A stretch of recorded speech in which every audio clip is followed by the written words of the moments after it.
Okay, so we are almost done, but we are going to review the exam and I'm going to give you tips and then there's going to be a practice exam for you. Overall, congratulations on getting this far. Let's just see where we are today. So I want to do a checkpoint. I want to see how far we've been on our journaling journey and I want to check back against the requirements of the developer exam because it's important to understand that we have indeed covered everything. So let's do this right now. So on the URL of the AWS Certified Developer, currently, there are 2 exams to take, but we are preparing for the newer exam, which is the Certified Developer released in June 2018. This one, the other one can be taken up until November 19th, but we haven't been preparing for it. We've been preparing for the newer exam. So you can look at this page. It has a lot of good information.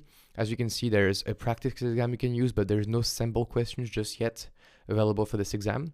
There's a bunch of white papers. I'll be discussing those really, but you should read a little bit about them, skim through them. We've been covering all the content in these white papers overall. Now we can look at the exam fee, etc. But what I want to look at more importantly is the requirements of the exam and what we've been acquiring so far. So this exam will judge your ability to understand the core services, the use and the basic of the AWS architecture best practices.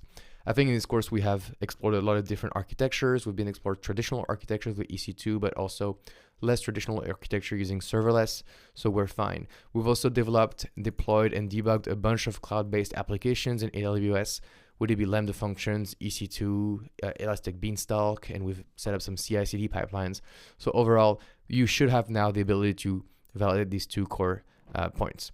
Now there's some recommended AWS knowledge, and all this list is pretty big, but I believe we've also covered it. The one thing that I can't guarantee you have is 1 or more years of hands-on experience developing and maintaining an AWS-based application. So this is something that you need to acquire. Obviously, if you're new to AWS, you don't have 1 year of experience, and this course probably allow you to have a huge jump start into understanding AWS. But what you need to do is go a little bit hands-on before doing the exam.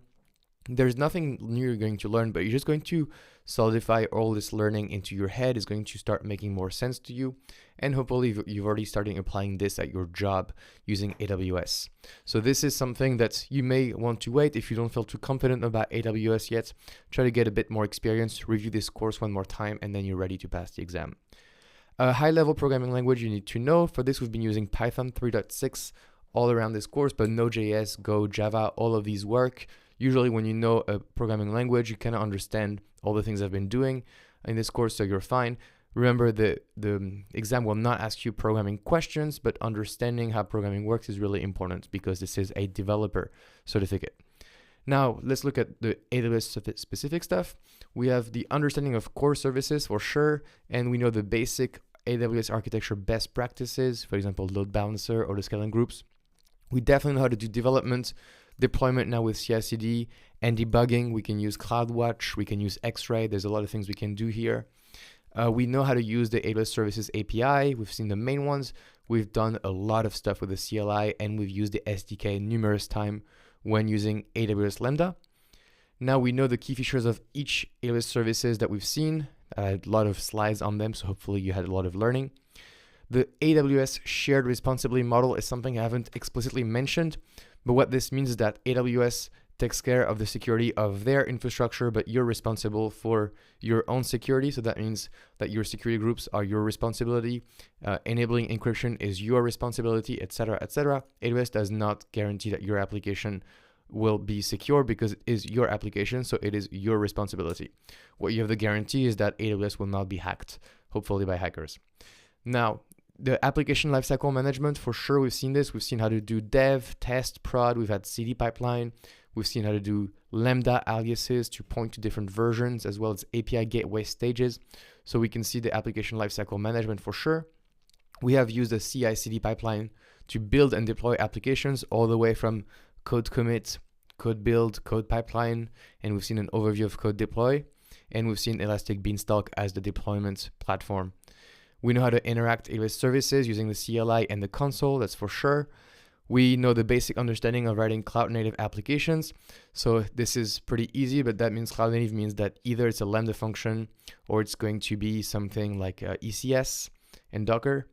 We know how to write code using the best practices. So look at this, don't use secret and access key in the code. We know that for sure. IAM roles have been really telling you all the time to never use keys and always use IAM roles. I've demonstrated this into EC2 role instances, code build role instances, Lambda role instances.